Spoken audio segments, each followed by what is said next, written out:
네, 안녕하십니까. 2교시 자유시장 경제론 수업하겠습니다. 제가 나누는 교재 7페이지인데요. 7페이지 세 번째 패러그래프 문단. 이런 공산당이 일당 독재를 하는 것이 당연한 정치체제 하에서는 노동자들은 민주주의를 향한 욕구를 누르고 참고 인내해야 된다. 계급 해방은 계급이 소멸되어야 가능하므로 계급이 소멸되고 국가가 소멸되는다. 소멸되는 그날까지 사회주의 경제 발전의 최전선에서 계속 노동하면서 최선을 다해야 된다.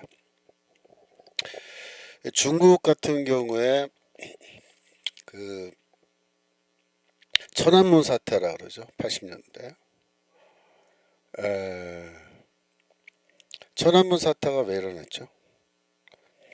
천안문 사태는 그 중국 안에서 이제 그 경제가 발전하면서 쉽게 말하면 중산층이 생겨난 겁니다.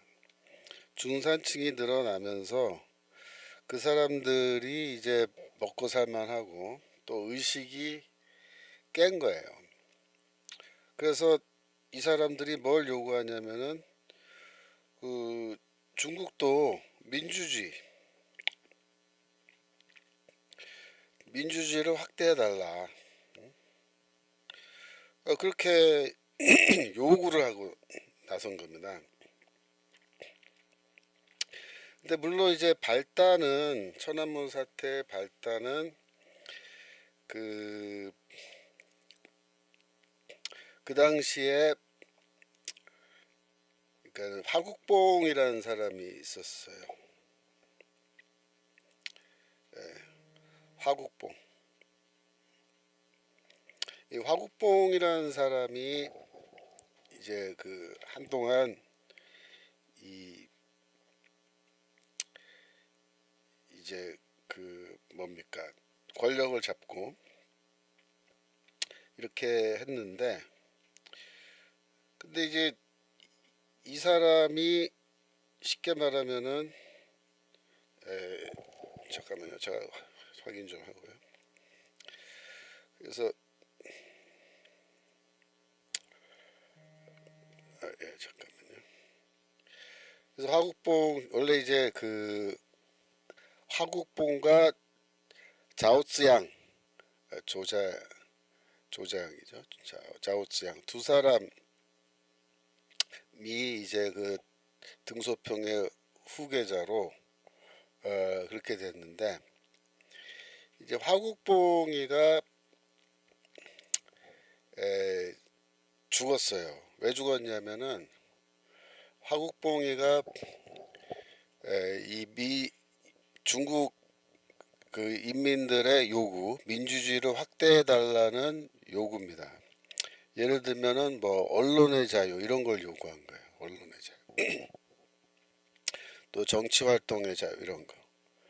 그러면서 이 화국봉이가 공산당의 지도자인데 인민들의 요구를 받아들이면서 쉽게 말하면 프롤레타리아 독재를 해야 되는데, 프롤레타리아 독재를 하지 않고 이 서방 세계 자유민주주의처럼 인민들의 정치적 자유, 언론의 자유, 집회와 결사의 자유 이런 거를 허용해주고, 심지어 공산당 일당 독재가 아니고 공산당 외에 또 다른 정당을 만들게 해달라는 요구까지 나왔거든요.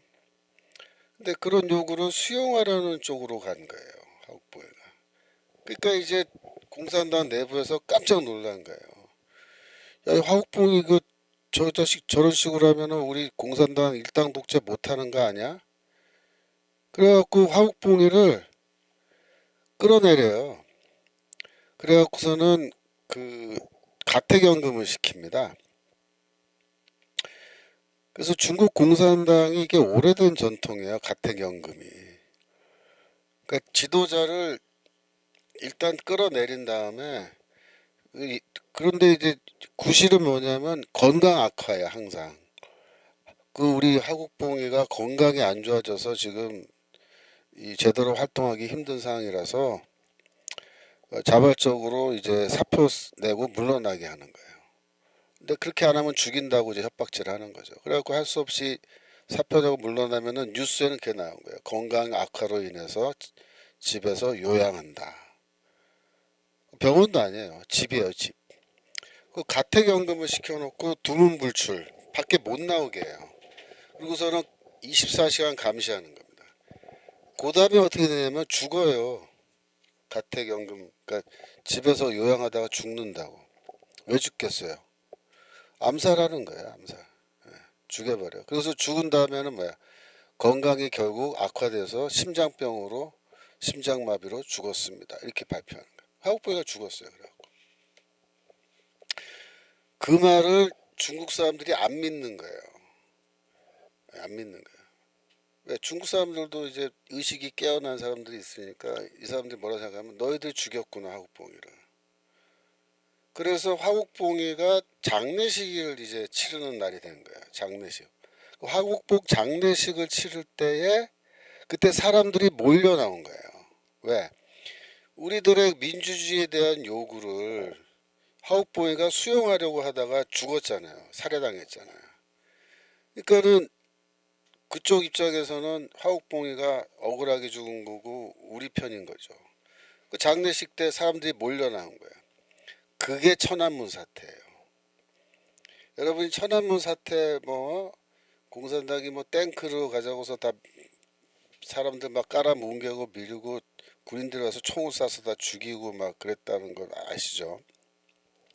근데 왜 천안문 사태가 발생했는지 처음 그 스토리를 아셔야 돼요. 그게 뭐냐, 화국봉이가 민주주의를 확대하려고 그런 거예요.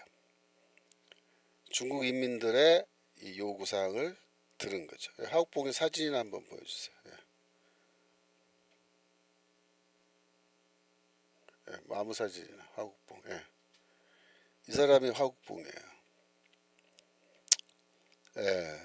그러니까 이 양반은 어떻게 보면은 쉽게 말하면은 막스 이론대로 안 한 거예요. 막스 이론은 뭐예요? 일당 독재해야 되고 민주주의에 대한 요구 그거는 절대 들어주면 안 돼요. 독재를 해야 되는데 무슨 민주주의예요? 언론의 자유를 뭐 확대하라? 허용하라? 집회 결사의 자유를 확대하라? 그런 거 없어요. 공산주의 사회에서. 민주주의 제도, 자유민주주의 제도에서나 집회 결사의 자유, 언론의 자유, 표현의 자유 이런 게 있는 거지. 공산주의 국가, 사회주의 국가에서 혁명이 성공했는데 무슨 자유가 있고 무슨 없어요. 근데 이제 화국봉에는 우리가 이 정도로 지금 나라가 발전했는데 이제 이 정도면은 좀 민주주의를 확대해줘도 되는 거 아니야? 이렇게 생각한 거죠. 근데 공산주의 이론에서는 이거는 굉장히 위험한 짓이에요. 그러니까 죽여버리죠. 그래서 민주주의 체제하고 사회주의 체제가 그만큼 다른 겁니다. 여러분들이 지금 중국이 경제적으로 저게 어려워지고 시진핑이가 저게 이제 물러나야 되고 그러면 중국이 무너지는 거 아니냐, 체제 자체가 사회주의 체제 자체가 무너지는 거 아니냐. 그러면 중국 사회가 무너지면은 뭐 예를 들어서 자유민주주의 시스템이 도입된다거나 그게 될 수 있을 것 같아요? 절대로 안 됩니다. 절대로. 지금 그렇게 된다고 생각하면 그건 착각이에요, 여러분. 왜 안 되냐면은 중국은 지금 공산주의 일당 독재인데 이게 무너지잖아요. 그러면은 어떻게 해야 돼요? 이거를 대체할 수 있는 대체 세력이 존재해야지 이게 무너져도 체제 변화가 되거든요. 근데 공산주의 체제는 철저하게 공산주의가 무너지는 한이 무너질 때에 무너지더라도 공산주의를 쉽게 말하면 공산당을 대체할 수 있는 세력을 절대로 허용하지 않아요. 평소에 다 뿌리 뽑고 초장에 다 착살내고 공산당이 무너져도 대체할 수 있는 대체 세력이 존재하지 않게 만드는 거야. 그럼 어떻게 되는 줄 알아요? 공산당이 무너져도요, 대체할 수 있는 세력이 없어서 계속 공산당이 또 해먹게 돼요. 지금 중국 그렇게 돼 있습니다. 그래서 시진핑이 무너지면요, 어떻게 되냐면 또 다른 시진핑이가 나와서 또 해먹는 거예요. 장유샤고 뭐고 다 똑같은 놈들이에요. 장유샤가 뭐 시진핑이 몰아내면은 자유민주주의하고 그 중국이라는 나라가, 예? 자본주의로 돌아올 것 같아요. 시장경제 제도로 절대 안 돌아옵니다. 시장경제로 돌아오면 자기들이 해먹을 수가 없는데 돌아가겠어요, 공산당 애들이. 그러니까 시진핑이를 제거하고 그 다음에 누가 정권을 잡건 중국은 사회주의 국가고 이 새끼들이 다 해먹는 거는 여기다 나오네. 그거는요, 세상 두 쪽에 나도 변하지 않는 거예요. 또 하나는 이제 뭐 시진핑이가 망하고 중국이 뭐 몇 개 지역 국가로 쪼개져서 나눠질 거다, 그런 말들 많이 하죠. 그런 가능성이 물론 뭐 아예 없다고 말할 수 없지만 제가 보기엔 그렇지 않아요. 그 중국 잘 모르시는 분들이 그런 거예요. 중국은요, 중앙 집권 시스템으로 지금 돼 있어요. 이게 중국은요, 중앙 집권 시스템이라는 게 이게 진나라 때부터, 진시황 알죠? 진시황. 진시황의 진나라 때부터 중국은 중앙 집권 시스템이라야 이게 먹고 사는 나라예요. 유지가 돼요. 자기들이 그걸 알아요. 그래서 중국은 쪼개져서 나눠져 있으면요, 이게 굉장히 피곤한 그 상황으로 가게 됩니다. 결국 어떻게 돼요? 전쟁이에요, 전쟁. 내전. 그래서 중국의 역사를 여러분이 뭐 공부해 보신 분들 알겠지만 중국 역사는 계속 반복이에요. 뭘 반복이냐면 제국이 건설됐다가 쪼개졌다가 또 막 내전을 해서 그 중에서 힘센 놈이 통일해서 또 제국을 세웠다가 또 쪼개졌다가 뭐 그거 반복하는 거예요. 거기다 이제 약간 양념을 들어오는 게 몽고가 들어와서 원나라 한번 해먹고 외부 세력이, 그 다음에 만주족이 들어와서 청나라 한번 해먹고, 그거 이제 양념이에요. 나머지 몽고랑 그 청나라 여진족 빼고 나면요, 한족끼리도 계속 뭐야, 통일국가 세웠다가 통일국가 뭐야, 강력한 중앙 집권 국가예요. 중앙에서 세금 쫙 걸어들이고 중앙에서 관리들 쫙 파견해가지고 일사불란하게 그렇게 다스리는 거예요. 그렇게 안 하면은 안 돼요. 왜냐하면 이 땅덩어리가 너무 넓고 인구가 너무 많아요. 그래서 이 넓은 땅을 또 이 많은 인구를 다스리면서 이걸 하려면요, 강력한 중앙 집권 국가 아닌다면은 중국은 시스템이 유지가 안 돼요. 미국이랑 틀려요. 미국은 땅덩어리가 넓고 거기도 인구가 좀 되긴 되죠. 뭐 중국만큼 많지는 않지만. 하지만 미국은 뭐예요? 이 사람들이 머리가 다른 거예요. 생각하는 게 문화가 다른 거예요. 민주주의 전통이 다른 거예요. 우리는 연방 정부 밑에서 우리가 노예처럼 살기 싫다 이러면서, 예? 이 남부 지역 특히 남북 전쟁할 때 남부는 독립하겠다고 막, 지금 텍사스는 독립국가예요. 미국에. 예? 실제로 연방에 들어가 있는 독립국가로. 그래갖고 텍사스는 자기 그 군대 갖고 있잖아요. 따로. 미군 말고 텍사스 군대가 따로 있다고요. 육군, 공군 다 있어요. 웃기죠. 틀린 거예요, 생각하는 게. 그러니까 미국은 강력한 중앙 집권 안 하고 이 주지사가 다 이게 하는 주정부가 있고 주가 스스로 알아서 하는 게 상당히 크거든요. 그렇게 해도 이 나라가 유지되는 거야. 쉽게 말하면 지방자치를 하면서도 중앙 어떤 컨트롤을 인정하고 그 유지하는 거죠. 페더럴 가버먼트를 인정하는 거예요. 근데 중국은 그게 안 돼요. 중국은 그게 안 돼요.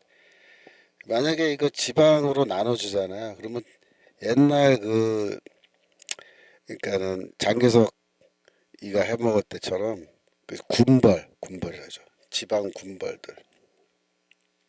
지방 군벌들이 또 다 해먹어요. 다 해먹어요.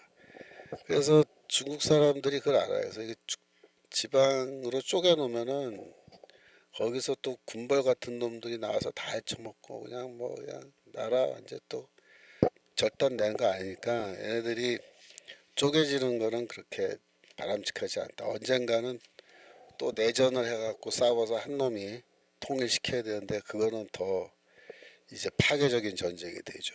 그러니까 중국은 절대로 여러 개로 쪼개지지 않을 겁니다. 물론 우리 입장에서 쪼개지면 좋죠. 근데 걔네들이 중국 공산당 애들이 그렇게 안 해요. 절대로.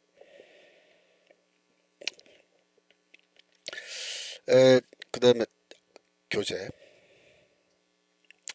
이런 노동자들을 만들어내기 위해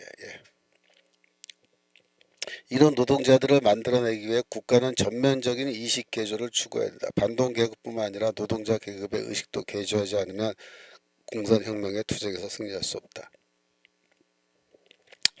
여러분 여기서 의식 개조라는 말이 이게 굉장히 무서운 말이에요.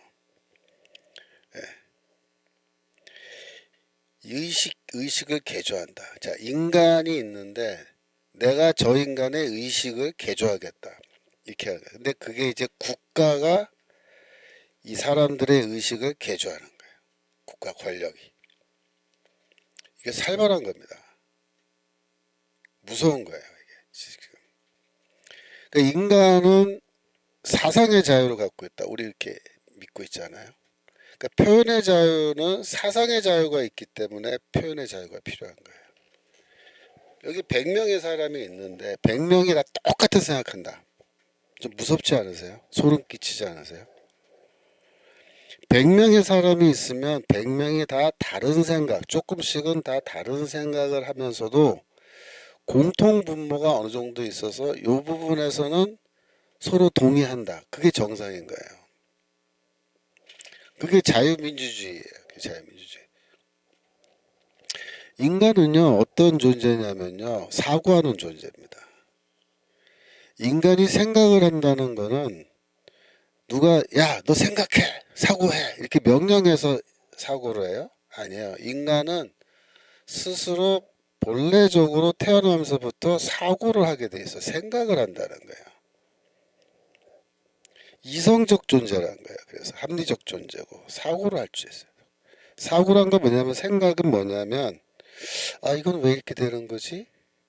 이거 이렇게 해도 괜찮은 거야? 이렇게 하면은 이게 나한테도 해롭고 위험한 거 아닌가? 이런 식으로 자꾸 질문을 하고 의심을 하면서 사고를 한다는 거예요.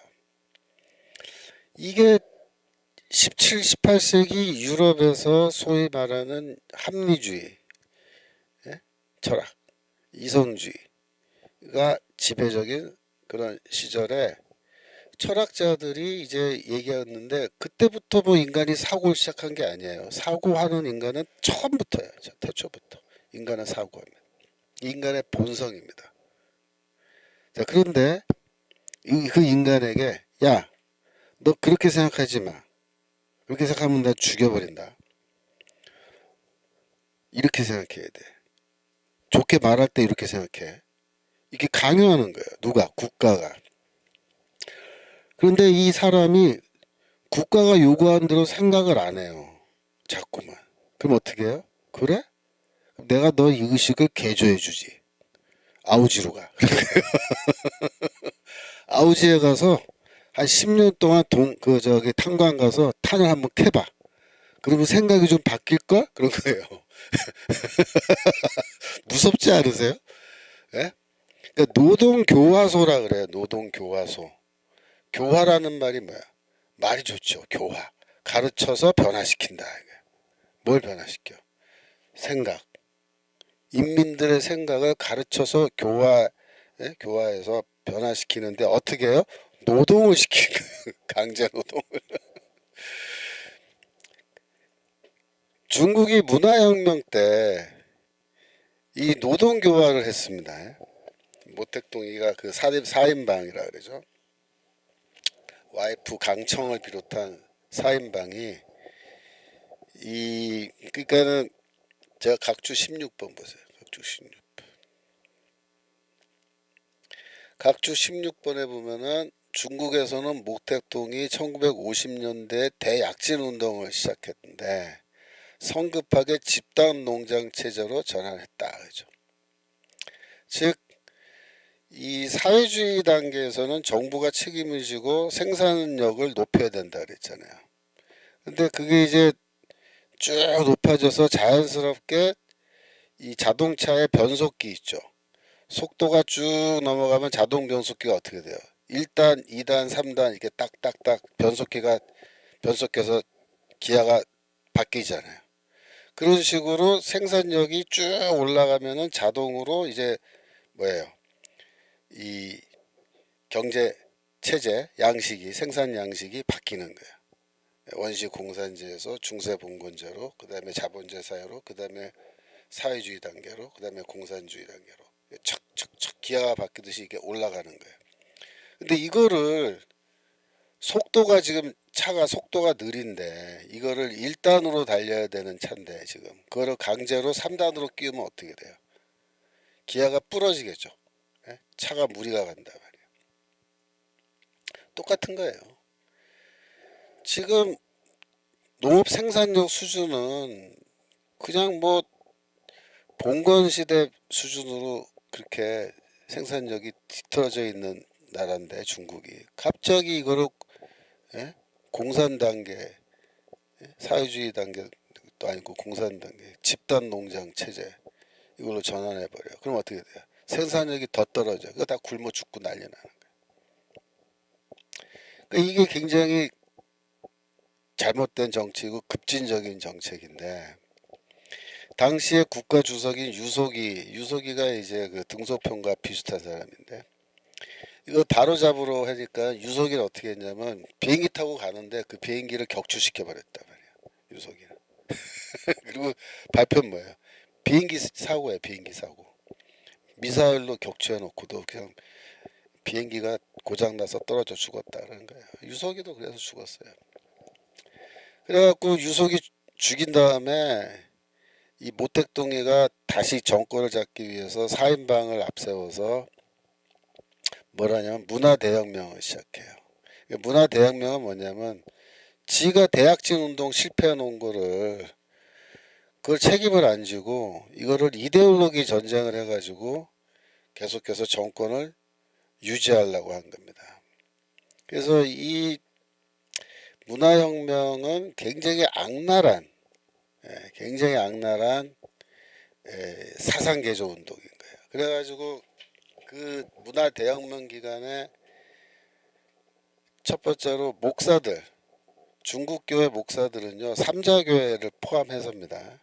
삼자교회가 원래 제도권 교회인데 중국 공산당이 인정하는 그 삼자교회의 목사들조차도 어떻게 했냐면요 농촌으로 다 보냈어요. 강제노동 시켰어요. 몇 년 동안 10년 넘게 거의 15년 정도 전부 다 강제노동 혹은 감옥에 가두었어요. 감옥에서 갇혀서 거기서 죽은 사람도 있고 목사들이. 왜 그렇게 하죠? 사상개조가 필요하다. 사상개조. 의식개조. 의식개조. 아니 인간을 그렇게 강제로 노동을 시키면서 고생을 시키면 의식이 개조가 되면 그게 개조예요? 그게? 몸이 힘드니까 할 수 없이 순응하는 거지. 그죠? 인간의 사고 능력. 인간은 사고하는 존재라 그랬죠.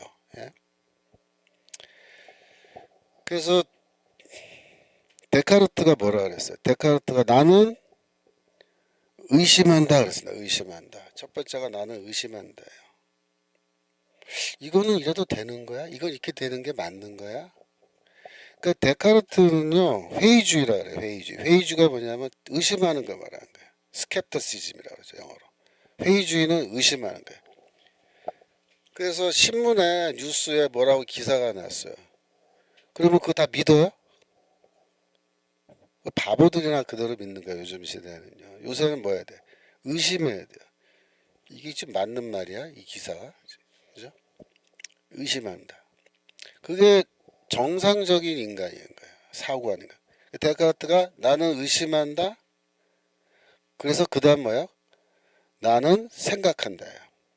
나는 의심함으로 그러므로 나는 생각한다. 그 다음 말이 뭐예요?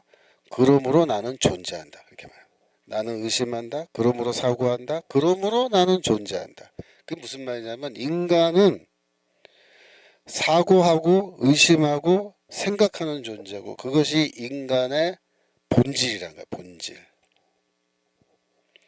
그래서 사상은요. 생각하는 겁니다. 사상은 인간의 본질에 해당된다. 그게 합리주의 철학의 가르침이에요. 제가 보기에 그 말이 맞습니다. 인간은 사고하는 존재인데 그게 인간의 본질인데 그 인간을 향해서 야 너 사고하지 마. 함부로 생각하지 마. 그리고 그런 식으로 생각하지 마. 이런 식으로 생각해. 싫어? 한 15년 정도 노동교과서 가서 한번 노동 한번 해볼까? 그러면 이렇게 생각하게 되나 안 되나? 이게 협박이고 이게 폭력인 거예요. 이거는 뭐냐면요. 인간의 본질에 대한 침해인 거예요. 본질에. 인간의 본성에 대한 침해.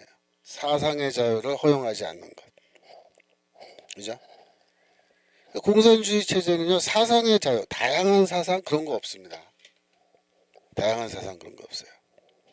공산주의 시스템은 국가가 요구하는 사상을 그대로 수용하라는 거예요.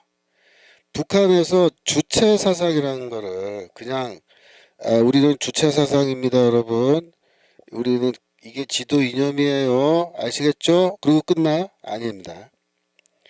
주체 사상을 학습을 시키는데 어마어마하게 학습을 시키는 거예요.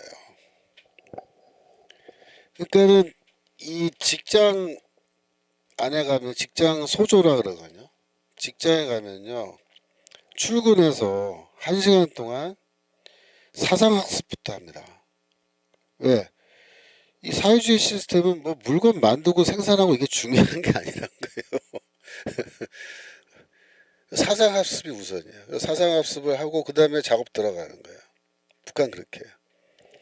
끝나면 퇴근하면 바로 집에 가냐? 아닙니다. 퇴근할 때 또 사상학습해요.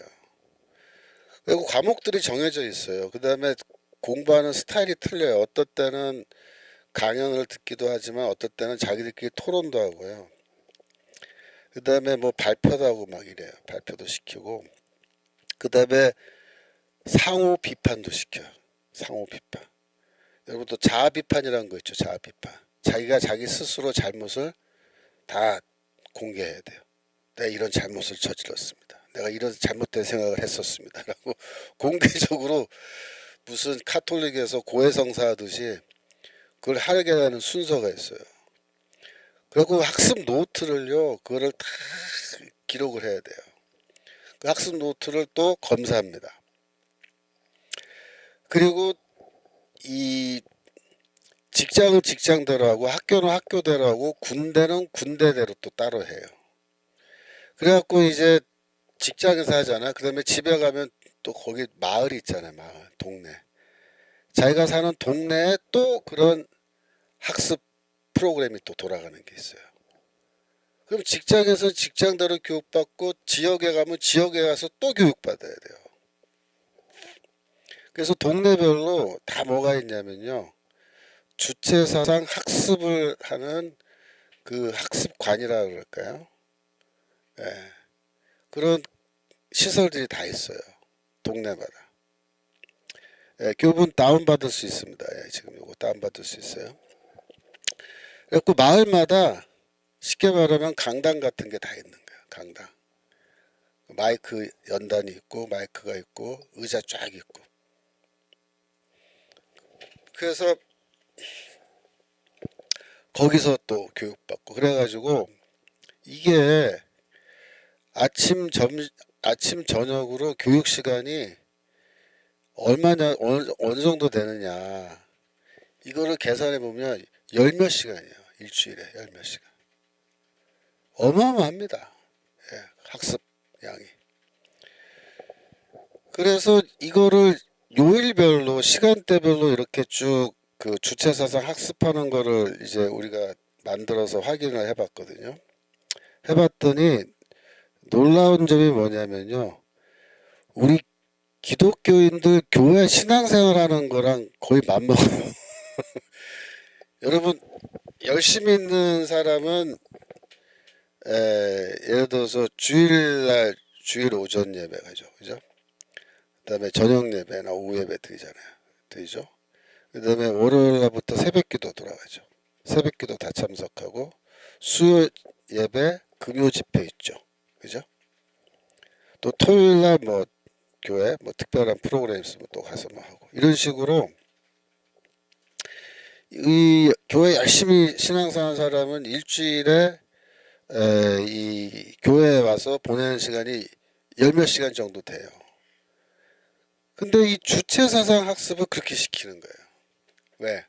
의식개조. 의식개조. 그래서 이게 무서운 겁니다.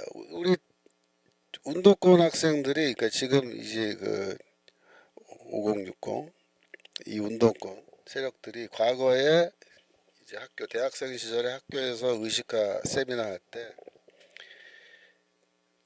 저도 그런 말 하고 저도 많이 들었는데 의식개조란 말을 많이 했어요 우리가. 그때는 그게 무슨 뜻인지 모르고 그냥 우리가 막 떠든 거예요 사실.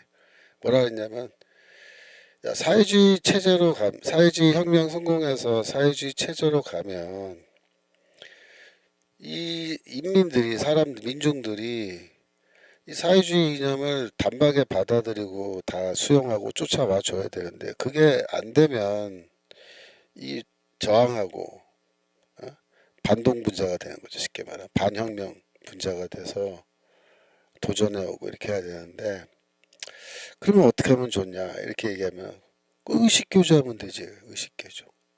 의식교조 한다 그래. 그냥 자연스러운 거예요. 의식개조. 근데 의식개조를 어떻게 합니까? 예? 폭력적으로 하는 거예요. 폭력적으로. 다 큰 성인을 여러분 생각해. 다 큰 성인을 의식개조를 어떻게 해요? 할 수 있어요, 여러분? 여러분 친구를 의식개조 할 수 있어요? 안 돼요. 해보세요. 안 돼요. 내가 생각하는 거랑 똑같이 만들겠다? 불가능합니다. 가능하게 하려면 어떻게 해? 주어 패면 돼요. 주어 패면. 나랑 똑같이 생각할 거야, 안 할 거야? 어? 주어 패면은 뭐라 그래? 하도 맞고 나면 알았어 그렇게 똑같이 생각할게 나도 그런 거예요.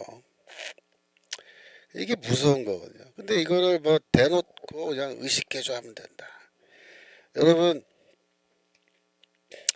이 좌파 이론에서 그래서 이 좌파 교육학이라는 게 있어요. 페다고지라는 게 페다고지. 페다고지란 말이 원래 헬라에서 온 건데 여하튼 이 페다고지라는 게 어디서 유래했냐면은 이게 남미 해방신학 쪽에서 나온 거예요. 페다고지. 그래서 이 혁명적 교육학이에요. 혁명의 이념을 가르치는 교육학입니다. 그러니까 이게 이제 처음 시작할 때 혁명을 원하는 사람들 에게는 이게 잘 먹혀요. 페다고지가. 근데 이제 혁명에 반대하는 사람도 있잖아요. 혁명에 반대하고 이제 별로 동의하지 않고 뭐 나는 뭐 중립이야 뭐 이런 사람들. 그러면 혁명에 성공하고 나면 이 페다고지가 어떻게 될 것 같아요? 이 반혁명 분자와 중립이라는 사람들에게 그냥 내버려 둘 것 같아요? 너희는 그래 중립이야? 그 중립하고 살아 이렇게 할 것 같아요? 천만에 맞습니다. 사회주의 혁명 성공하고 나면요 다 의식개조합니다. 어떻게? 폭력적인 방식으로 합니다. 의식개조가 안 되면 어떻게 되는지 아세요? 그러면 죽여야 돼요. 왜? 이게 반사회 분자예요. 반동 분자, 반사회 분자. 살려두면은 결국 반란을 일으킬 놈들이기 때문에 전혀 도움도 안 되고 그런 놈들 어떻게 해? 죽여야 돼요. 그래서 노동교화서도 등급이 있는 거예요. 그러니까 제일 마지막 가는 데가 이제 아오지예요, 아오지. 거기는 왜 보내요? 죽으라고 보내는 거예요, 죽으라고. 살라고 보내는 게 아니고. 그러니까 정치범 교화소라는 게 있잖아요, 북한에. 정치범 교화소. 또 탈북자들 돌아오면은 정치범 교화소에 넣죠. 거기 넣어놓고 밥을 줍니까? 밥을 잘 안 주죠. 굶기죠. 왜 굶겨요? 의식개조, 의식개조. 의식개조에 제일 좋은 게 밥 굶기는 거예요. 예. 폭력이죠, 그것도. 그 다음에 때려요. 고문하고 때려요. 그 다음에 요만한 철창에다 가두어 놓고, 예? 일어나지도 눕지도 못하게 해놓고, 거기서 24시간 내내 몇 달이고, 살게 내버려 두는데 그게 사는 거예요. 죽으라는 거지. 그래서 그런 데서 이제 독방에 들어가서 조그만 그런 밀실 같은데 이런 금고 같은 사이즈에 들어가서 이렇게 쭈그리고 어? 주는 밥이나 얻어먹고 거기서 있으면요 인간이 망가지는 거잖아요. 그래서 완전히 인간의 그 뭐라 그러나 의지를 다 꺾고 다 꺾고 완전히 망가진 인간. 그래서 나오면 뭐라 그래? 충성을 다하겠습니다. 내가. 그래갖고 심사를 해가지고 아 이놈은 완전히 망가져서 이제는 우리 말 잘 듣게 됐다. 그러면 이제 풀어주는 거예요. 근데 그 안에서도 계속 저항하고 말 안 들으면 어떻게? 죽이는 거죠. 굶겨 죽이가 뭐 대남 축창으로 찔러 죽이건 그 죽이는 건 일도 아니잖아요. 그러니까 정치범 수용소에 들어가면 그다 살아나기 힘들다. 막 그거잖아요. 그게 다 뭐야? 의식개조입니다. 의식개조. 그게 무시무시한 이념인 거예요. 이게. 그러니까 사회주의를 우리가 왜 반대해요? 인간 본성에 거스르는 제도예요. 사상의 자유를 허용하지 않는다. 표현의 자유도 여기서 허용하지 않죠. 왜 사상의 자유가 없는데 무슨 표현의 자유가 있어? 우리가 자유로운 사상을 갖게 되면 각각 다른 사상을 갖고 있는 사람들이 자기의 생각을 표현하게 서로 그걸 또 듣고 토론하고 그죠? 이해하면서 어느 대목에서는 생각이 서로 다르지만 또 겹치는 부분, 공통 분모, 동의하는 부분이 있고 그것이 뭐야? 그 공통 분모가 바로 이 사회의 기초가 되는 거죠. 기초. 우리가 다 각각 생각은 다르지만 이런 부분에서 우리 다 동의하고 살아간다. 그래서 거기서 동의한 부분을 뭐라고 만들어? 법으로 만들어. 법. 그러니까 준법, 법을 지켜야 된다. 준법 정신 가져야 된다. 왜 법을 지켜야 돼? 이거 우리가 동의하는 거예요. 우리가 사상의 자유를 가져서 다 생각이 다르지만 최소한 이런 부분에서 우리가 동의하는 거예요. 같은 생각 갖는 거예요. 음식에 몸에 해로운 무슨 그런 거 넣으면 안 되고 그런 거 넣은 놈들은 잡아다가 감옥에 쳐넣는다. 그런 거 동의하는 거 우리가. 그죠? 그 법을 만들고 이렇게 하는 거죠. 그래서 이 노동자들조차도 의식을 개조한다. 노동자들 프롤레타리아들조차도 의식을 개조하니까 북한에서도 뭐 노동자라고 열애가 없어요. 주체사상 학습 이런 데는 열애가 없어요. 다 공부하는 거. 그래가지고 제가 그 한번 쭉 그 북한의 그 교육 시스템을 연구해 봤더니 뭐 학교 중고등학교 대학교는 뭐 일단 제외하고 사회교육 그러니까 주체 사상을 교육시키기 위해서 사회에서 어떤 방식으로 하는지 쭉 보니까 이게 거의 종교 기독교의 그러니까 아주 열심히 있는 성도 수준의 헌신을 강요해서 그렇게 시키는 겁니다. 그러니까 주체 사상이란 게 하나의 종교처럼 돼가지고 돌아간다는 말이 그런 면에서도 의미가 있는 건데 그런데 그 수많은 반복 학습을 통해서 사람들을 세뇌시키는 거거든요. 그래서 그 세뇌에 어느 정도 다 이제 동화된 거예요. 북한 사람들이. 그래서 예전에 그 탈북자 사역하는 단체인데 거기 이제 책임 맡은 분 만나서 한번 얘기를 했는데 탈북한 사람들 대상으로 이제 물어본 거예요. 뭘 물어봤냐면 이제 김일성이가 솔방울로 수류탄 만들고 나뭇잎으로 배를 만들어서 강을 건너고, 예? 그 이적을 행한 거잖아요. 김일성이가 마술사도 아니고, 이적을 행한 건데 그런 교육을 시킨다고 우리가 들었잖아요. 그래서 물어본 거예요. 그 물어 그 탈북자들 만나 이제 관리하는 사람한테 정말로 그렇게 북한에서 교육을 시키면 북한 사람들이 그 말을 정말로 믿는 거냐? 믿는다면은 몇 퍼센트 정도가 국민의 몇 퍼센트 정도가 믿고 몇 퍼센트는 아이 저거 거짓말이야, 꾸며낸 이야기야, 이렇게 생각하는 거냐? 그냥 물어봤어요. 그랬더니 대답이 기가 막힌 거예요. 거의 대부분의 인민들이 실제로 그렇게 믿고 있다는 거예요. 실제로. 우리가 생각해, 그 말이 되냐, 말이 되냐? 어떻게 그걸 믿냐? 솔방울로 어떻게 수류탄을 만드냐? 말이 안 된다. 믿는데요. 믿는데.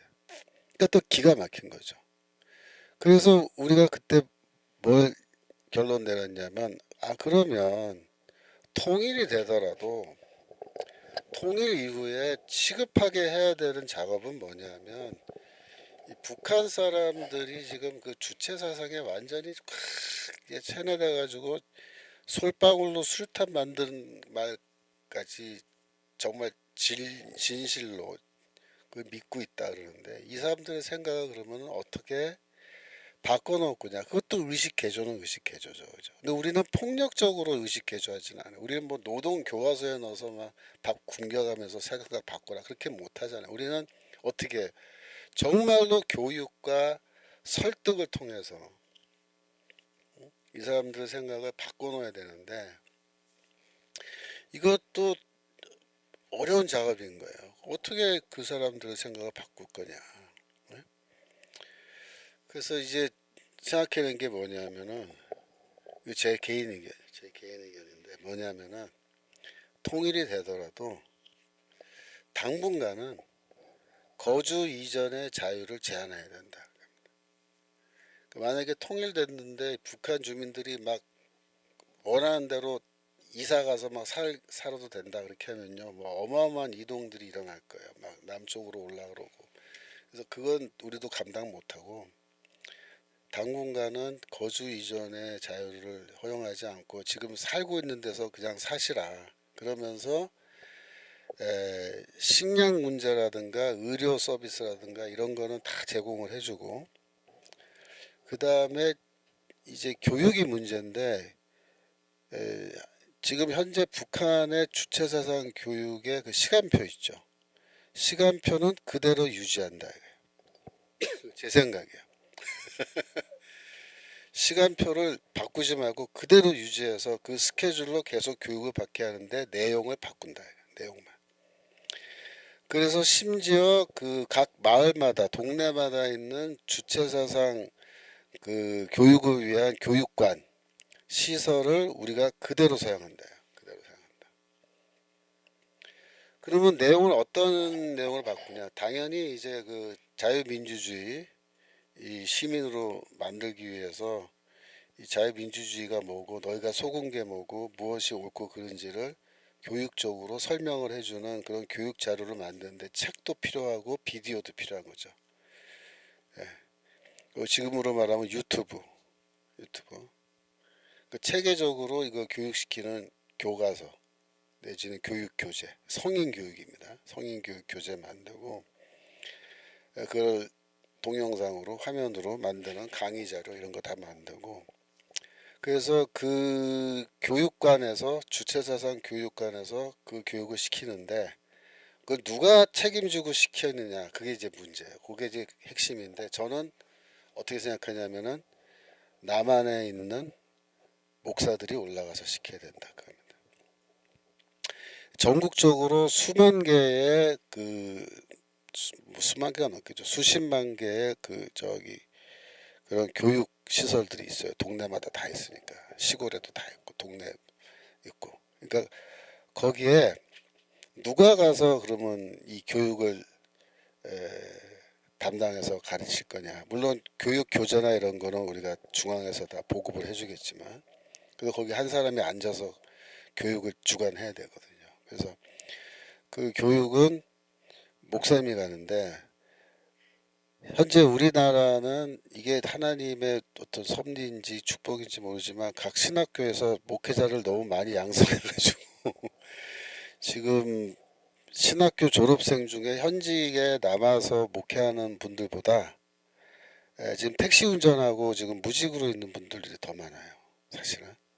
근데 그런 분들을 다 불러 모으고, 그다음에 은퇴하신 목사님들, 뭐 70세에서 뭐 75세 이 정도, 80세까지도 일하실 수 있으면 은퇴하신 목사님들 중에서도 원하시는 분들을 모아서 미리 사전 교육을 시키고, 이런 교육을 어떻게 시킬 건지, 또 자기들이 교육을 미리 받고, 그분들이 가서 각 지역의 주체사상 교육관에 딱 들어가서 정주하면서 거기서 먹고 살고 하면서 이 교육 프로그램을 운영하는데, 이 월화수목금토요일까지는 이 교육을 시키다가 주일이 되면 거기에 간판을 무슨 교회라고 간판을 딱 달고 십자가 딱 걸고 거기서 예배를 드리면 돼요.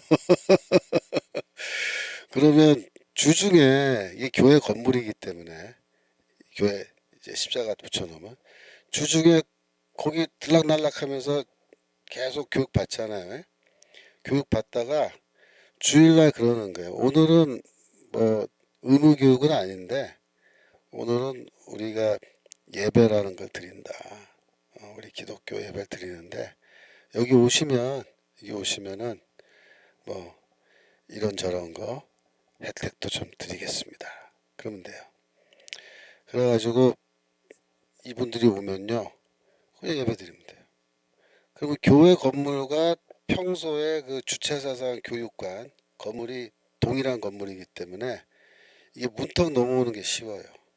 그리고 그 목사님이 생소한 사람이 아니고 월화수목금토 맨날 만나는 사람인데 주일에 가운 입고 올라가니까 익숙하잖아요.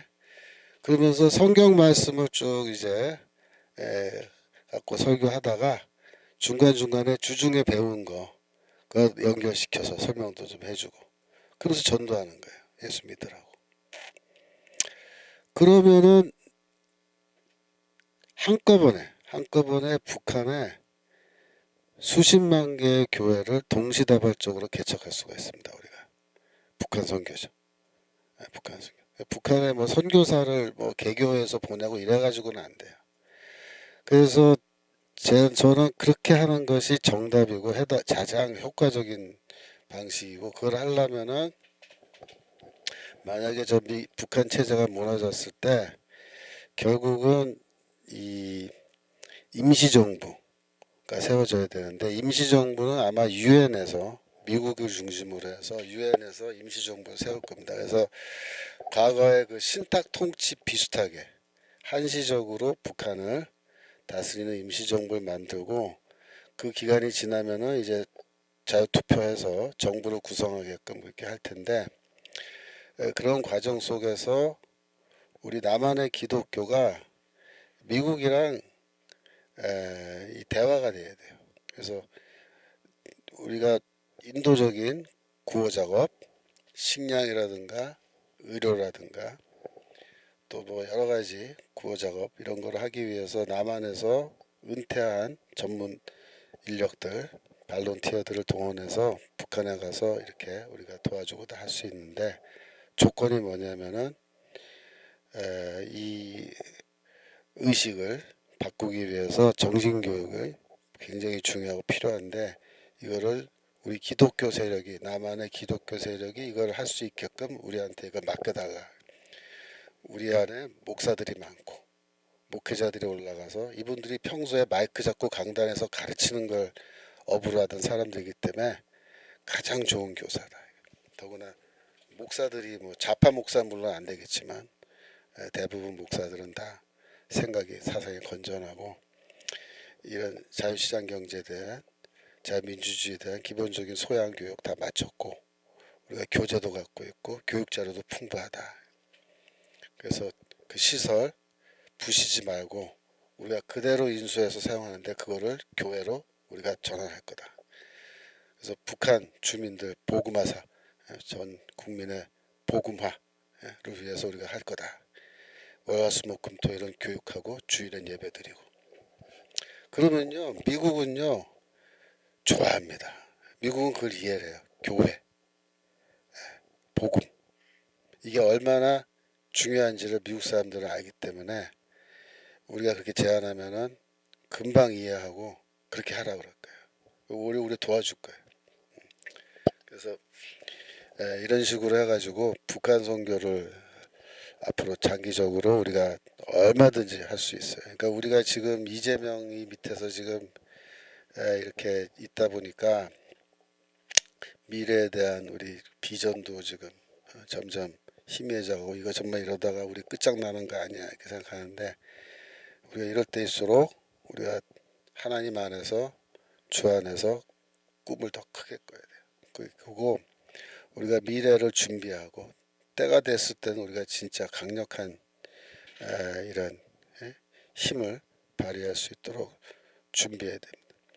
그래서 이런 거는 전부 다 우리가 적을 알고 그 놈들이 뭘 가르치고 어떻게 가르치고 있는지를 우리가 구체적으로 알아야 그죠? 어떻게 뭘 가르칠 것인지가 우리가 생각이 아이디어가 떠오른다면 그러니까 주체 사상이 뭔지 모르면 가서 이걸 어떻게 가르쳐서 주체 사상을 무너뜨릴 수 있겠냐 말이야. 그러니까 주체 사상도 우리가 어느 정도 잘 알아야 돼. 그래서 알아야 성경을 가르치고 복음 가르칠 때도 어떤 점에 포인트를 맞춰서 우리가 설교해야 된다, 가르쳐야 된다. 그게 결론이 나오지 않겠어요. 하여튼 이 노동자 계급의 의식개조 또 사회주의적 의식개조라는 게 굉장히 무서운 소리고 폭력적인 건데 우리는 그런 폭력적인 그런 의식개조를 이미 경험한 사람들로 하여금 뭘 가르쳐야 되냐면 사고하고 생각하는 존재로 그들이 다시 태어나게 해야 됩니다. 그러니까 시키는 대로 하고 시키는 대로 생각하던 그런데 익숙해져 있는 사람들에게 아니다. 너도 네 스스로의 생각, 사상 그런 거를 가져야 된다. 너의 사상적 자유, 생각할 자유가 있다. 표현의 자유가 있다. 그걸 가르쳐야 돼. 그게 왜 중요한지. 예? 그 하나님이 성경에 그랬잖아요. 우리는 입이 있어도 벙어리요 뭐야? 귀가 있어도 기머거리 그런 게 아니잖아. 우리는. 살아계신 하나님처럼 우리는 귀가 열려 있고 입이 열려 있고 눈이 다 떠져 있고 영적으로, 문화적으로, 정치적으로. 그래서 우리가 생각도 할 수 있고 우리의 사상을 마음대로 전할 수도 있고 그런 거죠. 그러니까 그런 식으로 우리가 가르쳐야 돼요. 그러니까 이제 여기 지금 제가 강의하는 자유시장 경제로 이런 것도 북한 주민한테 다 설명해 줘야 되는 거예요. 서양의 이 시장 경제 제도가 어떻게 형성되어 왔으며 이게 왜 좋은 제도인지 설명해 줘요. 사회주의가 왜 망하는 제도인지 설명해 주는 거예요. 그래서 너희들이 지금까지 못 먹고 못 산 거다. 예? 그죠? 그래서 이런 컨텐트, 강의 컨텐트, 교육자료 이런 거를 많이 우리가 준비하고 개발해야 됩니다. 그 다음에 다시 올라가서 특히 러시아나 중국과 같이 자본주의가 발전한 국가가 아니라 농업 위주의 후진 국가에서 공산혁명이 성공했을 경우 국가의 역할은 더욱 중요하다. 공산당 정부는 일단 농업 중심의 경제에서 벗어나 공업 위주의 경제로 국가 산업을 전환해야 할 책임이 있다. 그래서 자본주의 국가처럼 경제를 발전시켜야 된다. 그 이후 공산세로 나갈 수 있도록 지속적으로 경제를 비약적으로 발전시켜야 한다. 그래서 이 사회주의 혁명의 아이러니는 뭐냐면 원래 막스는 자본주의가 발전된 나라에서 사회주의 혁명이 일어날 거라고 그렇게 이야기를 했었어요. 근데 혁명이 뭐 안 일어난 건 아닌데 다 실패했습니다. 다 실패했어요. 그런데 어디서 선거했냐면 저 농업국가, 후진 농업국가의 러시아와 중국에서 하필이면 사회주의 혁명이 성공한 거예요. 이게 아이러니입니다. 막스가 그때 죽었으니까 망정이지, 다시 그때 죽지 않고 살았었으면 내가 틀렸네, 어떡하지? 그러면서 머리를 쥐어 뜯었을 거예요. 야, 이거 후진 국가에서, 농업 국가에서 혁명이 일어났는데 이거 앞으로 어떻게 해야 돼, 이거 더 고민이 많았겠죠. 그래서 결국 이 소련과 러시아와 중국 같은 후진 농업 국가에서 사회주의 혁명이 발생함으로 인해서 이 나라들이 일단 공업 국가로 전환이 돼야 되는데 그 과정이 쉽지 않은 거예요. 근데 그거를 국가 주도로 해야 되니까 국가가 이 모든 경제개발 발전 계획을 세워서 해야 되는데 이게 쉽지 않은 거거든요. 국가 주도와 경제 발전이라는 게 원래 쉽지 않아요. 민간 주도로 가는 건 쉬워요. 민간에게 맡겨놓으면요, 민간이 알아서 한다. 그래서 오히려 쉬울 수 있는데 국가가 주도돼서 하는 게 굉장히 힘들고 이게 결국 실패할 가능성이 매우 높은 겁니다. 근데 우리나라는 놀랍게도 박정희 대통령 때 국가 주도의 경제개발 계획을 세우고 국가 주도로 했는데 성공한 케이스예요. 이게 굉장히 특이한 케이스입니다.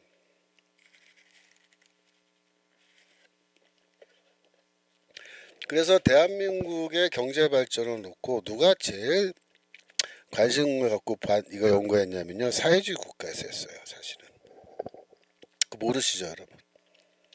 그러니까 미국의 뭐 하버드 대학에서 뭐 경제학 교수가 한국의 그 경제개발 모델을 칭찬하고 뭐 그런 것도 물론 있었지만 제일 이 한국의 이 경제발전 모델을 보고 이 관심을 가진 거는 이 사회주의 혁명에 성공한 후진국들이었어요. 그러니까 뭐 러시아, 중국은 물론 말할 것도 없고, 그 다음에 이 베트남이라든가, 그죠? 또 캄보디아라든가, 그죠? 또 남미의 뭐 니카라구아라든가, 남미의 그 사회주의 국가들 얼마나 많았어요, 옛날에. 최근에 뭐 칠레가 이제 우파 정권으로 돌았다는데 그때까지, 지금 최근에 우파 정권 들어오기 전까지 계속 좌파였거든요. 그래서 이 후진 사회주의 국가들이 전부 다, 야, 우리 어떻게 해야 되지? 국가가 주도해서 경제 발전 시켜야 되는데 뭐 모델이 있어야 될 거 아니야. 근데 모델이 있는 거야. 어디가? 대한민국이에요, 대한민국. 근데 대한민국은 사회주의 국가가 아니에요.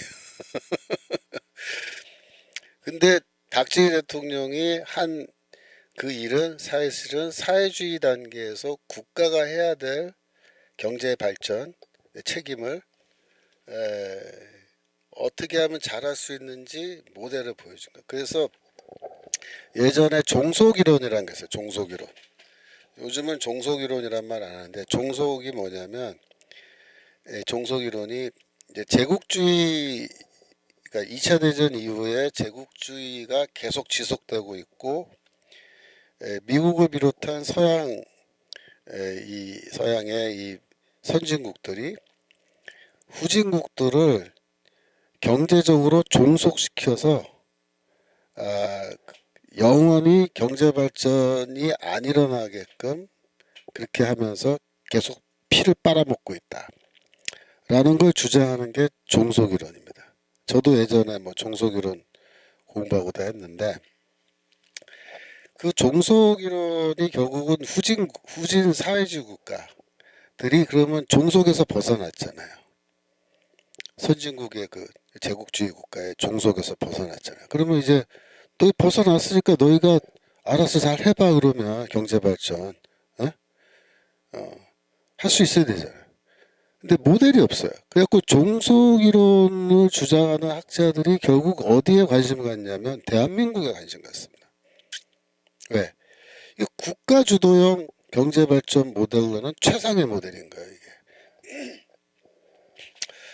그래서 이 우리나라의 이 좌파 이론가들이 이 경제학 공부하고 뭐 예? 이렇게 막수의 경제학 이런 거 해가지고 그래서 이 종속이론 이 저기 주장하는 사람들이 하는 그런 컨퍼런스에 간 거예요. 학회죠, 학회, 국제학회 같은데. 그래서 한국에서 왔다 그러니까 전부 다 와가지고 몰려드는 거예요. 야, 한국에서 왔다. 그래서 질문이 뭐냐면, 야, 박정희가 어떻게 너희 나라 경제를 그렇게 발전시켰는지 우리한테 좀 자세히 설명 좀 해줘 그런 거예요. 근데 이 좌파들은 박정희 무지하게 싫어하고 박정희가 이 우리나라 쉽게 말하면 매판 자본이라 그러네. 매판 자본. 매판 자본은 뭐냐면 자본가들인데 매국하는 매국노들이란 거야. 매국하는 자본가들인 거야. 매국 자본. 그 매판 자본이라 그러냐. 박정희는 이 정주영이고 뭐 삼성 이병철이고 전부 다 매판 자본가들을 이용해서 국민들 착취하고 그다음에 미국이나 뭐 일본 이런 제국주의 국가들 이롭게 하는 데 앞장선 아주 뭐야 나쁜 놈이라고 박정희 욕하고 다니잖아요. 근데 국제를 딱 갔는데 제3세계 사회주의 국가 지도자들이 전부 다 경제학자들이 와서 다른 건 안 묻고 제일 궁금한 게 야, 박정희가 대체 어떻게 너희 나라 경제를 이렇게 살려놓은 건지 그걸 좀 우리한테 자세히 좀 설명 좀 해줄 수 있겠어? 이러니까 당황한 거예요. 왜? 그렇게 생각해 본 적이 없거든 이 인간들은. 그리고 설명하라고 하는데 설명을 못하는 거예요. 설명. 왜? 그 박정희 욕하기만 바빴지 박정희가 뭘 어떻게 해서 자랐는지는 생각도 안 해봤거든 그 인간들. 그래가지고 종속이론 거기 가서 뭐라 했냐면 야 너희들이 박정희를 지금 잘 몰라서 그래 박정희가 얼마나 나쁜 놈인데 그러면서 그러니까 이쪽 애들은 눈이 휘둥그러진 거예요. 뭐 박정희가 나쁜 놈이라고? 우리의 최고의 본받아야 될 모델인데 박정희가 이래갖고 깽판이 개판 난 거예요. 그래서 아주 웃기는 코미디가 벌어진 겁니다. 그 얘기는요. 그 소련으로 유학 간 사람이나 중국으로 유학 간 사람들 다 똑같은 얘기예요. 갔더니 그 러시아, 소련과 중국의 이 학생들이 제일 관심 갖고 궁금해한 게 박정희. 박정희의 경제 개발 계획 어떻게 한 거냐? 어떻게 했길래 너희 같은 나라가 이렇게 발전했냐? 이거 기적이다. 우리는 국가 주도로 뭐 해보려고 지금 노력을 하는데 잘 안 된다. 이게 지금. 응? 비법이 뭐냐? 너는 좀 알고 있는 거 아니냐? 뭐 이렇게. 그래서 하여튼 한국 사람들은요. 어디 외국 나가면은 두 개의 이름을 꼭 듣는 거예요. 첫 번째가 박정희. 어떻게 해서 경제 발전시켜. 두 번째가 문선명입니다. 문선명. 저도요. 미국 가서 이렇게 그때 어디더라? 푸에르토리코, 도미니카 리퍼블릭 그 카리브해 국가거든요. 섬나라. 거기에 겨울방학 때 트래블 세미나라 그래서 거기 갔는데 거기 가서 이제 그쪽 사람들 이제 만나서 얘기하는데 내가 한국에서 왔다 그러니까 첫 번째 말한 게 뭔지 아세요? 미스터 문에 대해서 좀 얘기해 달래요. 미스터 문. 나는 뭐 내가 뭘 잘못 들었나? 문 그 뭐 달이잖아 달. 미스터 달? 미스터 문이 뭐야? 그때 문재인이는 없을 때니까. 91년 2년 때니까. 그래갖고 문이 뭐지? 그래갖고 Who is Mr. Moon? What are you talking about? 그러면서 이제 얘기를 해봤어요. 그랬더니 쭉 얘기했는데 그 유니피케이션, 릴리전, 통일교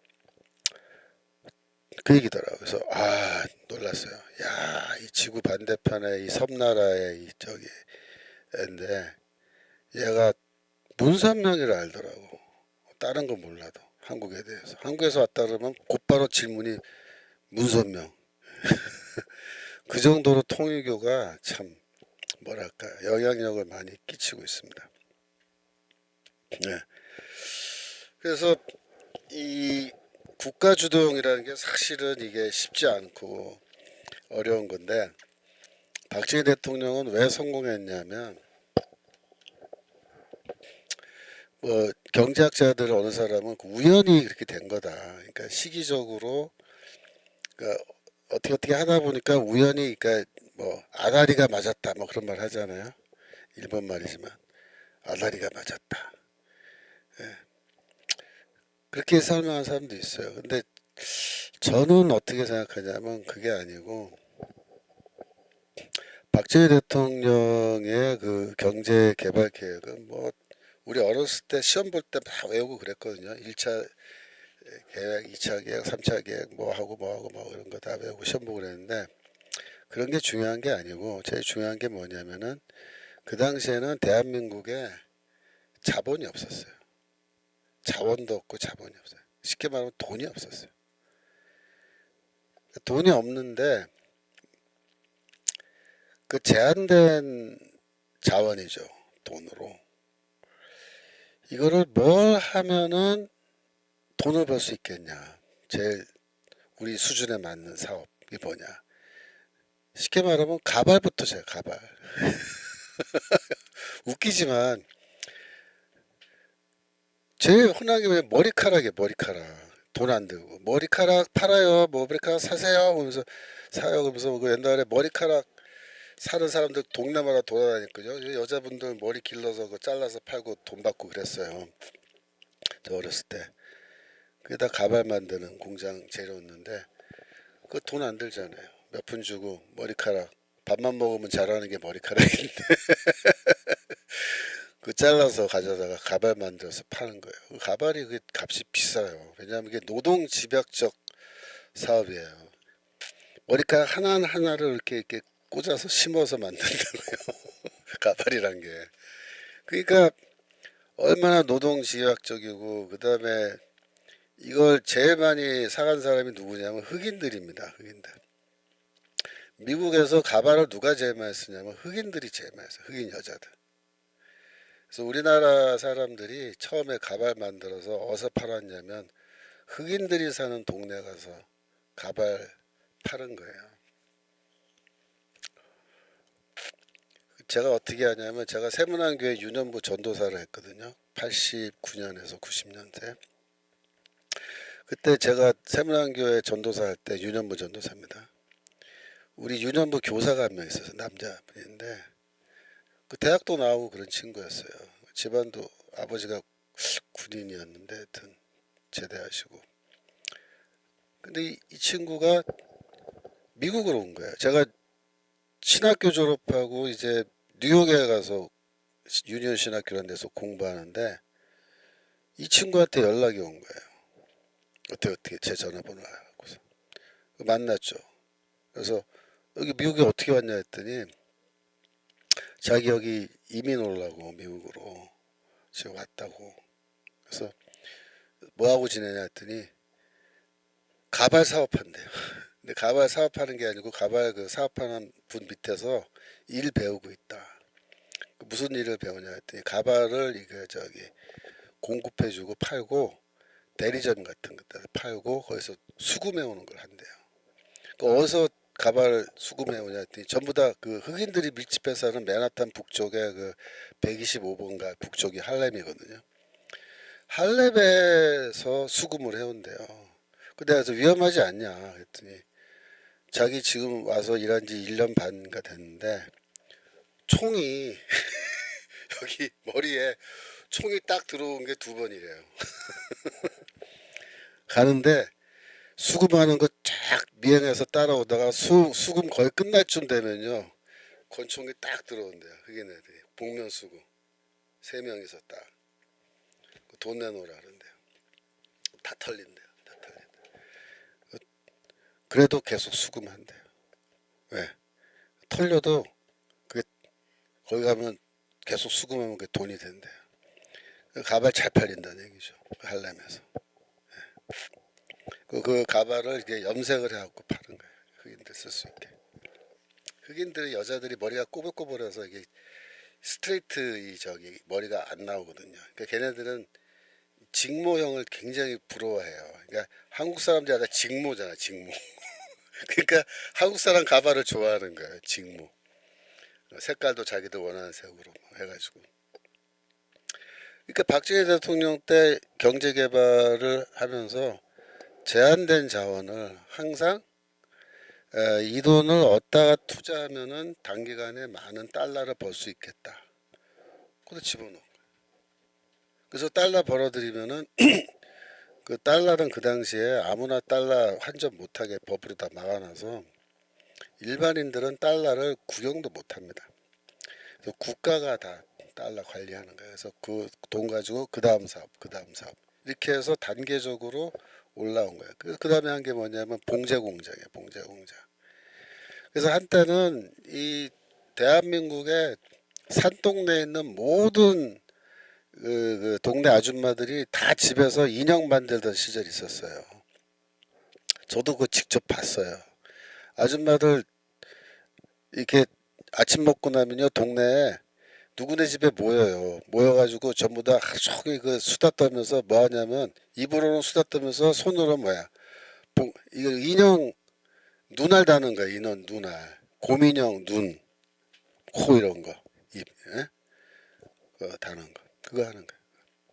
그래서 그거 스펀지가 뭐야 이거 솜 같은 걸로 다 스탑 채워놓고 그 꼬매가지고 이게 다 노동 집약제거든요. 이게 손으로 일일이 다 바느질해서 만드는 거니까 이게 외국에서는 비싸게 파는 거란 말이야. 인형 같은 거, 봉제. 그 다음에 하는 게 이제 옷이죠, 옷. 그래갖고 이제 일본에서 이 옷 만드는 이 섬유 산업하는 게 몰락했을 때 그거를 기계를 싼 값에 다 사온 거예요. 그러니까 일본은 산업 체질이 바뀌면서 얘네들이 섬유 산업에서 그 다음 단계 전자산업이나 뭐 자동차나 이런 걸로 옮겨갈 때 우리는 일본의 뒤를 바싹 따라붙어서 일본에서 사양 산업이죠. 더 이상 이익이 안 남아서 일본은 임금이 올라가니까 수지 타산이 안 맞아서 일본에서는 망하는 그런 산업을 한국에서는 박정희 대통령이 그대로 가져오는 거예요. 왜? 그 기계 덤핑으로 막 사오는 거예요. 재봉틀 이런 것부터. 그래갖고 싸게 사와서 여기서 막 돌리는 거예요. 그래갖고 한때는 모든 그 공단이나 뭘 만들어서 옷 만들고 그죠? 천 이거 직조 그거에서 돈 벌고. 근데 그런 식으로 해서 계속 하면서도 박정희 대통령은 장기적으로 중화공업으로 가야 된다. 이렇게 뭐 노동 집약적인 이런 뭐 봉제 이런 거 섬유 이런 거 해갖고는 나라가 미래가 없다. 중화업국 해야 된다. 그래서 그 다음에는 국가가 이 돈을 중화업국에 투자하는 거예요. 그래갖고 포항에 제철소 만들고 울산에 화학, 그거 저 저기 원유 정제, 화학 이런 거 하는 공단 만들고 뭐 이런 식으로 해서 그 지역별로 그 유기적으로 연결되는 산업 시스템을 개발해서 공장들을 짓고 고속도로 나서 그다 연결하고 항만 다 만들어서 수출할 수 있게끔 배 들어오고 나오고 할 수 있게끔 물류 흐름을 다 하게 만들어 놓은 거죠.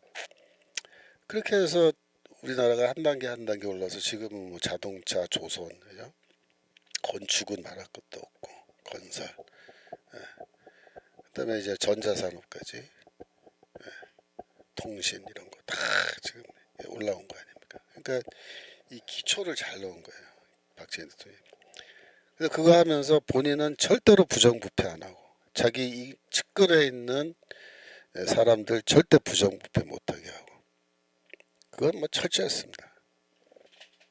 그걸 내가 어떻게 하냐면 제가 미국에 있을 때 저희 그 교회에 집사님이신데 그분이 옛날 정보부죠.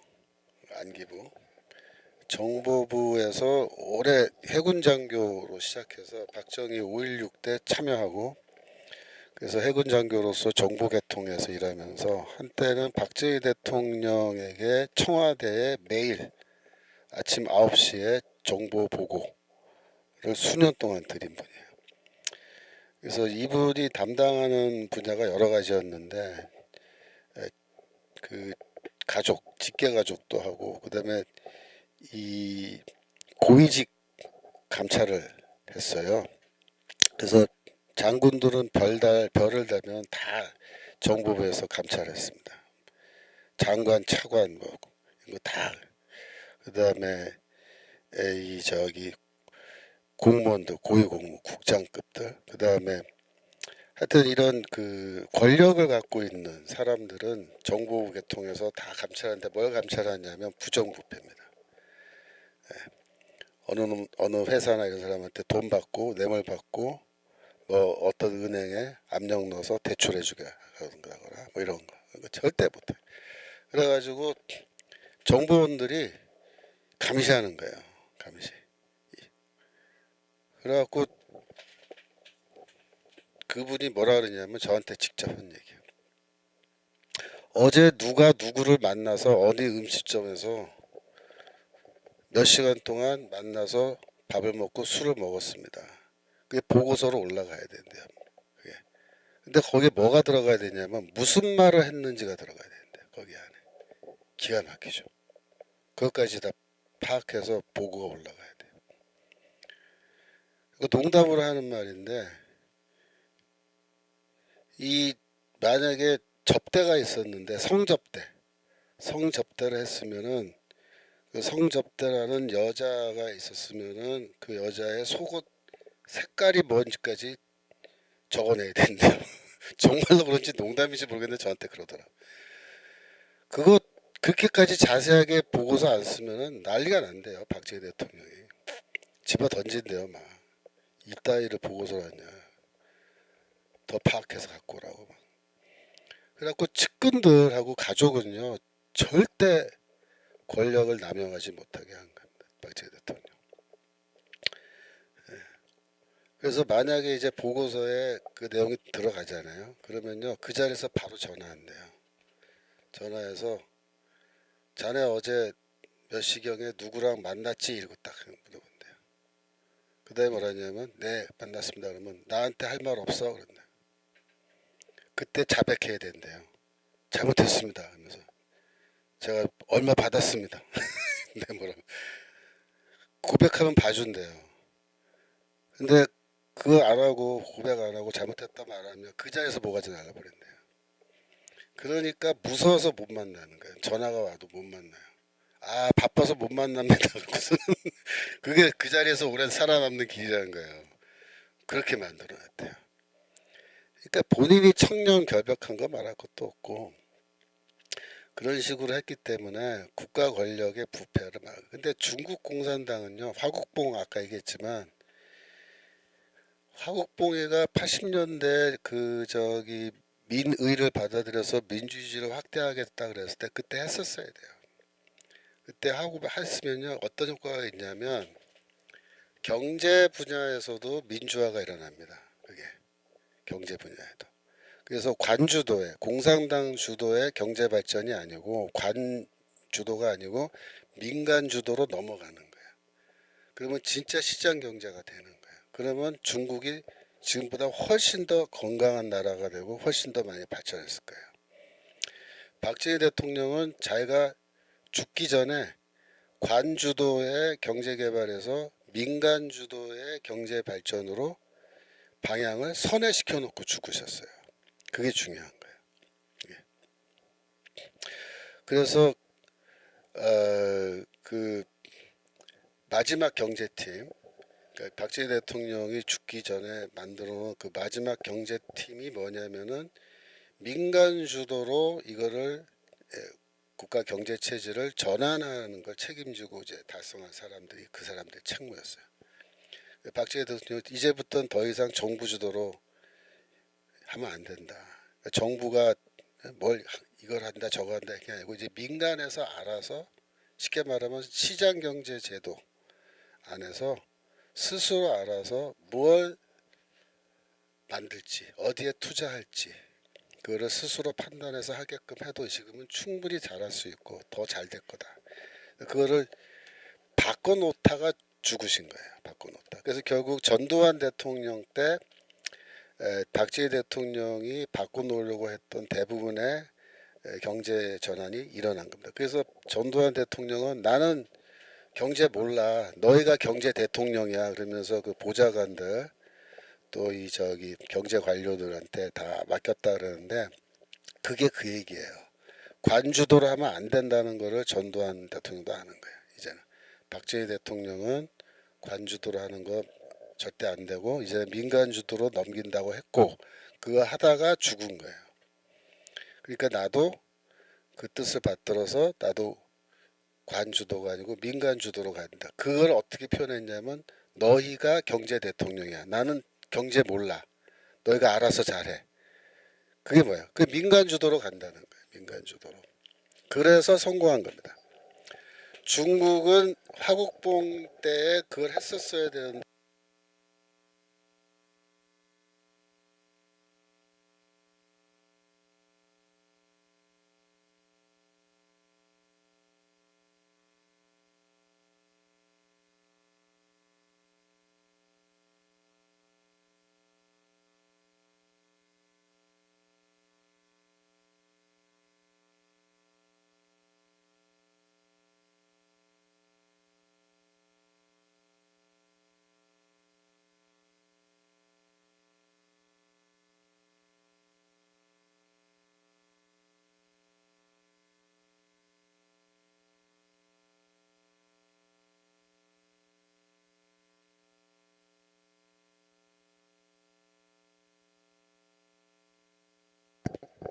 제가 목소리가 안 들려요? 잠깐만. 내가 이거 건드렸나 보다. 지금 잘 들리죠? 내가 이거 손으로 이거 건드려서 떨어졌어. 죄송합니다. 다시 말해서 그 박정희 대통령은 민간 주도로 이제 옮겨놓고 그거를 하신 거고, 그다음에 전두환 대통령도 그거를 물려받아서 민간 주도로 한다. 그래서 민간 주도로 경제 운영하는 거에 뭐냐면 나는 경제 잘 모르니까 너희가 경제 대통령이야, 그죠? 그렇게 말한 게 그 얘기예요. 민간 주도로 가겠다. 근데 중국은 화국봉 때 민간 주도로 갔어야 되는데 그거를 안 가고 결국 화국봉이를 죽인 게 누구냐면 등소평이가 죽인 거예요. 그러니까 등소평이는 왜 화국봉이 죽였냐면 우리가 프롤레타리아 독재 계속해야 되고 공산당 독재 계속해야 되고 그 다음에 우리가 이 공산주의 단계로 가야 되는데 그래서 우리 자본주의 도입해서 하는 건 수단인데 화국봉에는 도를 넘어서 민주주의 확대하겠다 그러니까 그거는 안 된다. 그러니까 등소평이는 진짜 그 정통 막스주의 이론을 제대로 이해하고 있는 똑똑한 나쁜 놈인 거예요. 그 화국봉이 죽여버리잖아요. 그래서 등소평이가 어떤 면에서는 중국 경제를 살렸지만 어떤 면에서는 등소평이가 중국 경제가 진짜 발전할 수 있는 길을 막은 거예요. 오늘날의 시진핑 같은 놈이 나오게 만든 거는 사실은 등소평입니다. 뭐 등소평이가 절대로 미국한테 뭐 발톱을 드러내면 안 된다 그랬는데 시진핑이가 너무 빨리 발톱 드러냈다 그렇게 해서 뭐 등소평이가 더 똑똑하고 시진핑이는 멍청한 놈이고 그렇게 생각하시는 분들도 있는 것 같은데 제가 보기엔 그렇지 않아요. 등소평이도 막수이론은 해봤겠지만 더 진짜 경제 원리를 잘 모르는 거는 등소평입니다. 자본주의를 도입해서 경제 발전시킨 거는 잘했지만 이것이 지속적으로 발전하기 위해서는 민간 주도로 사실상 경제가 전환해야 되고 중국도 어느 정도 민주주의를 확대해서 이 민의를 공산당 안으로 내든지 아니면 뭐 다른 방식으로 언론의 자유를 확대해서 뭐 비판도 할 수 있게 해준다든지 이렇게 해서 이게 더 자유가 확대되고 민간 주도의 그런 시스템으로 갔으면 오늘날처럼 중국 경제가 저렇게 망하지는 않았을 거다. 끝까지 관주도. 그렇게 해서는 안 된다. 박정희 대통령은 그걸 아는 거야. 관주도가 처음에는 효과적일 수 있어요. 초기에는 국가주도가 효과적이에요. 하지만은 어느 시점이 지나면 국가주도의 경제 성장이라는 거는 더 이상 먹히지 않는 단계가 됩니다. 그 정도로 경제가 발전합니다. 그럼 그때는 어떻게 해야 돼요? 과감하게 민간에게 경제 발전의 모든 걸 넘겨주는 거예요. 과감하게. 그걸 넘긴 게 박정희. 안 넘긴 게 필리핀의 마르코스 같은 놈이고 등소평이고 이런 사람들이. 그러니까 망한 거예요. 예. 관주도로 계속해서 언제까지 이 시스템이 돌아가지는 못한다. 아시겠죠? 그래서 이 우리나라의 경우는 굉장히 전 세계적으로 전무후무한 굉장히 특이한 케이스입니다. 대한민국 국가 주도로 경제가 발전했고 또 그 와중에 더 이상 국가 주도로 하면 안 된다라고 스스로 판단해서 완전한 시장 경제 제도로 넘어가 버리는 거기에 대한민국 발전에 경제 발전에 그 숨은 비밀이 있는 거예요. 그걸 아셔야 돼요. 그래서 우리는 어떤 면에서는 사회주의 국가들도 부러워할 정도의 모범이 우리나라의 역사 속에 있는 거고 또 어떤 면에서는 모든 시장경제 제도를 추구하는 국가들이 부러워할 정도로 우리나라는 또 시장경제 제도가 제대로 잘 그래도 작동되고 있는 그런 나라가 또 된 겁니다. 그래서 박정희 대통령을 욕하던 이 좌파들이 종속이론 학자들 만나서 하여튼 쇼크 먹고 공산주의 국가 유학 가서도 쇼크 먹고 다 그런 거예요. 그쪽에서는 오히려 박정희를 우러러보는 거예요. 좌파 이론가들은. 아시겠죠? 자, 오늘 거기까지 하겠습니다. 자, 기도 마치겠습니다. 하나님 아버지 감사합니다. 우리 나라에 정말 좋은 지도자들을 허락해 주셔서 지금까지 경제 발전하면서 저희가 정말 좋은 환경 속에서 신앙생활하면서 살아오게 하시면 감사합니다. 지금 이 나라의 제도를 제가 지키고자 하는데 이 시스템을 더 나쁜 것으로 바꾸려고 한 그런 세력들이 있습니다. 주여 제가 이것을 막을 수 있도록 도와주시고 우리나라가 장기적으로 하나님의 뜻 안에서 잘 나라가 발전하게 하시고 때가 됐을 때 정말 북한 선교도 잘 감당할 수 있도록 저희 한국교회가 힘을 비축할 수 있도록 주여 도와주시고 항상 이 일을 위하여서 저희가 기도하고 염려하는 가운데 있습니다. 우리 정광훈 목사님 붙들어 주시고 우리 광화문 외국운동이 점점점 더 흥황하여 가고 많은 사람들과 함께 힘을 합쳐서 싸워나갈 수 있도록 주여 인도하여 주옵소서. 새해에도 저희에게 큰 희망과 용기를 더하여 주시고 새해에는 좋은 일이 있게 하여 주옵소서. 감사드리며 예수 그리스도 이름으로 기도합니다. 아멘.